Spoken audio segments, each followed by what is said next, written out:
We are here in the middle of Manhattan in a rally in solidarity with the Cuban people. We are here in Grand Central in New York City to support our Cuban family, to protest the ongoing injustice that our government, the U.S. government, has been perpetrating against our Cuban family for far too many years.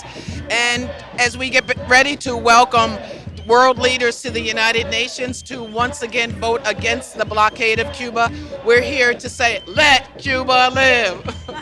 Every year, the United Nations votes overwhelmingly to condemn the U.S. blockade on Cuba. And every year, it's basically just the U.S. and Israel who vote against that. And I do think that that's going to happen again this year. But it really shows that a majority of the world is against this blockade. And I believe, and I know, knowing the Cuban Americans that I know, that a majority of Cuban Americans are also against this blockade. It's hard to imagine it being any more isolating for the United States than it was. I went last year to the vote for the first time, and it was incredible just seeing country after country after country after country, whether they're in Europe or whether they're in Africa, all of them presenting arguments against the embargo, some of them because of the moral and humanitarian reasons, and others were like, look, this is a unilateral imposition on our ability to trade with Cuba by the United States. The United States and Israel are partners in destruction,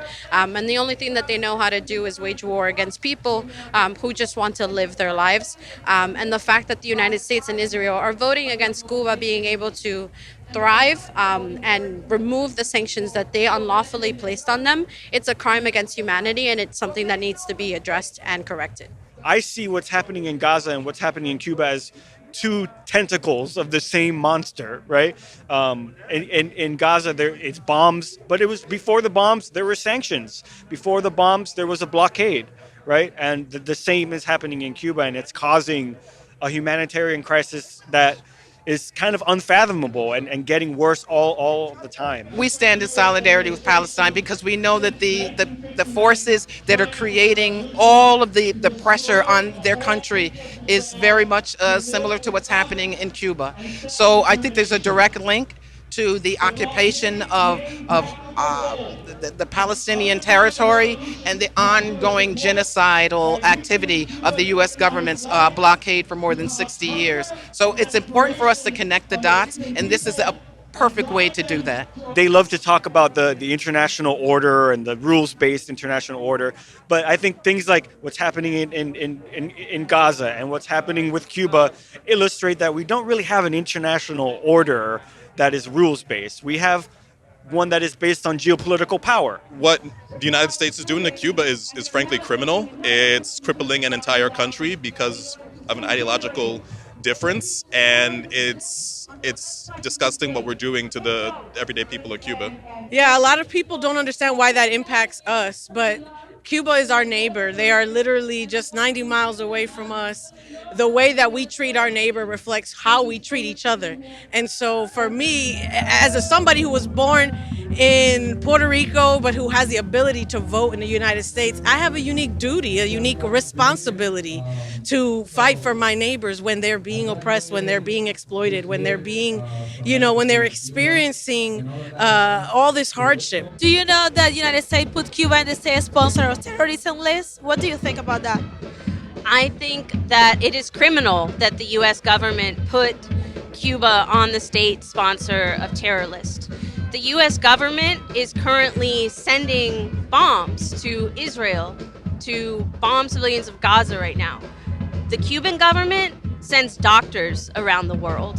So I think that it is incredibly, incredibly egregious for the U.S. government to say that the Cuban government are the terrorists. Do you think that Cuba supports terrorism? Cuba does not. Cuba supports healthcare and justice. Right now, what we have already seen is that what Cuba offers the world is life, is hope, is doctors, it's health, it's opportunity, in contrast to what the U.S. empire has been offering the world. Well, I'm Cuban American, so I grew up in Miami, Florida, with Cuban American parents and grandparents. But when I went to Cuba on my own, and then later with DSA as part of a delegation, I discovered a country that was very different than the country I was told about my entire life. And I just saw a country that was under the boot of an economic policy that the country I was brought to. Why are politicians in the US are not talking more about what is happening in Cuba? I think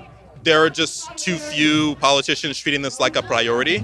It's not on the top of the mind of a lot of politicians, or some of them, frankly, are scared to get involved with it. They want to keep living in the propaganda of the U.S. I've never experienced a culture where solidarity is a value that is expressed very consistently. A socialist culture where those values are put front and center. And that to me was kind of breathtaking. And I remember coming back to the U.S. after being in Cuba and just being so depressed because it's totally different from everything I had grown up knowing. Do you have a message for young people in the United States that they don't know nothing about Cuba?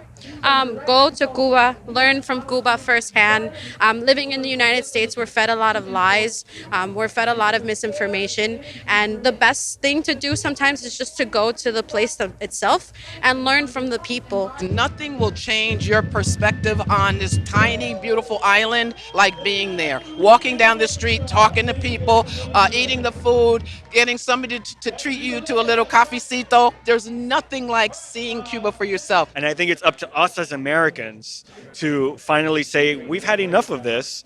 It's morally wrong. It's humanitarian. It's a humanitarian issue.